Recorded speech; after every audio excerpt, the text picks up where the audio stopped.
Why do you think the character Thor resonates so much with the audiences around the world? Well, I think Thor resonates more now with the Ragnarok movie that we did, and also now with Love and Thunder, because we're giving him more human problems, more relatable problems. Let's face it, you can't really relate to a space Viking who's thousands of years old and is basically a zillionaire who lives in space. So you've got to give these characters things that we've all experienced, and in this film, I think we can relate to him more than ever, where he's lost. He's trying to find purpose, and he, luckily, by the end of the film, he finds that purpose.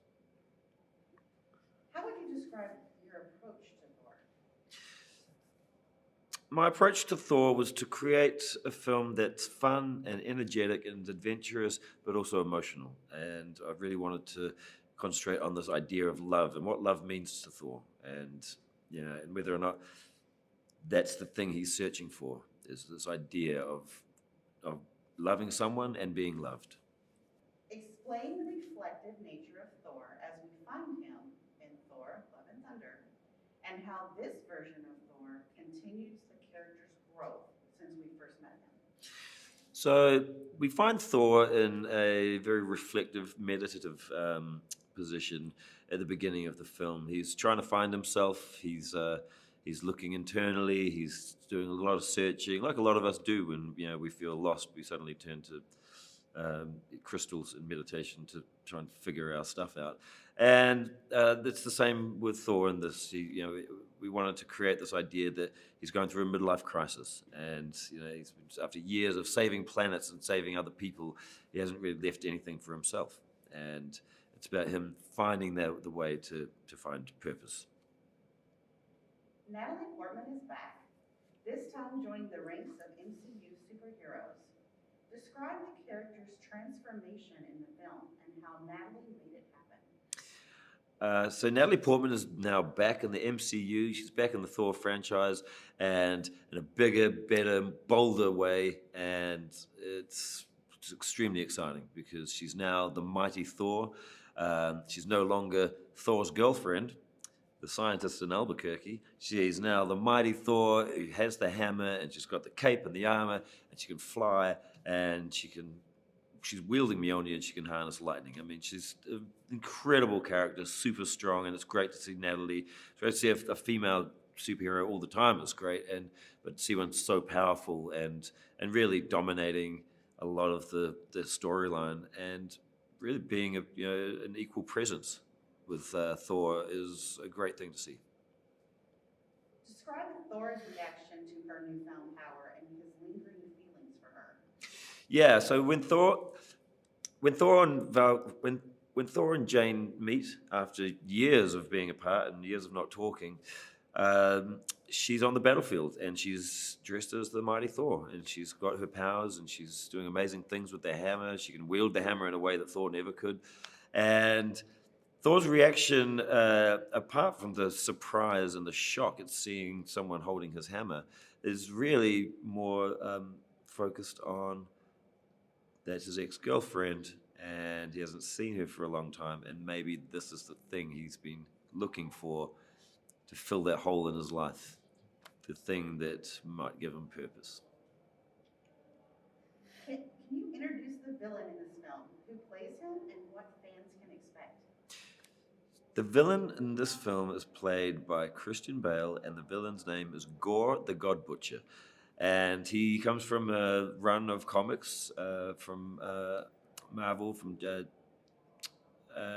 it's called the God Butcher. The character's called the God Butcher, and he he's probably one of the more sympathetic villains that they've had in the MCU, and he's very formidable, and he's, I mean, essentially, he's a very scary, maybe the scariest villain they've had.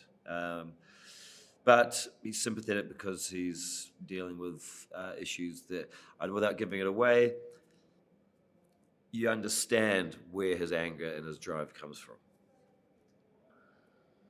How has life changed for Valkyrie? Valkyrie. Let me try this again. I said it right, but how has life changed for Valkyrie, and how does she feel about that? Describe Tessa Thompson's performance in this film.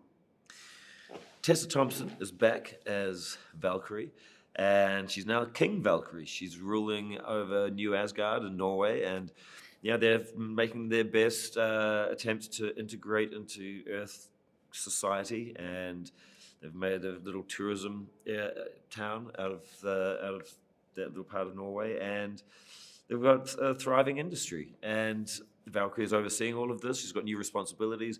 However, she's also a career soldier. She's a professional fighter, and that's really the life that she's used to. And so she's now in a bureaucratic position where she's just doing a lot of admin and a lot of meeting a lot of delegates from other countries and stuff, and business meetings, and for her, it's really cool to see the character like that. He's dealing with this stuff and being very responsible for for the first time in a long time, but also still, her heart is in the battle and going on adventures. And then she does get to go on the adventure. Who is Korg, and how does the actor behind him bring him to life? Korg is a fantastic character in the film. He's made of rocks, and he's played by one of the greatest actors I've ever worked with, Taika Waititi. And well, what can I say about Taika as an actor? He's often late, doesn't learn his lines, so that's very frustrating. But he means well, and that's why I give him lots of takes to get it right.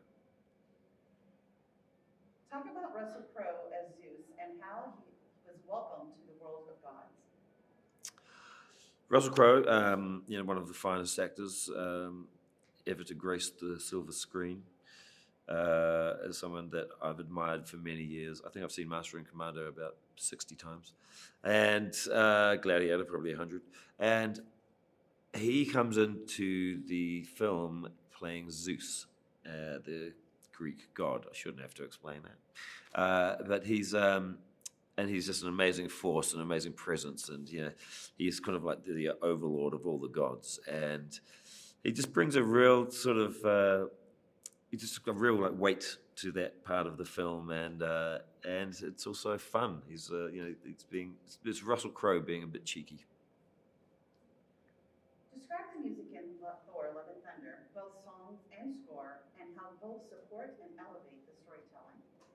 The music in Thor: Love and Thunder, well, it's very eclectic, and the influences that we were listening to when we were in pre-production and throughout the editing as well was a lot of like kind of classic 80s rock, and that's why we went straight for Guns N' Roses, and we're using a bunch of their songs. And I've loved Guns N' Roses since I was very young, and it's just such an honor to be able to include their music in this film. And coupled with that, we have an amazing score by Michael Giacchino, who did done a lot of the Marvel films, and he's one of the best out there.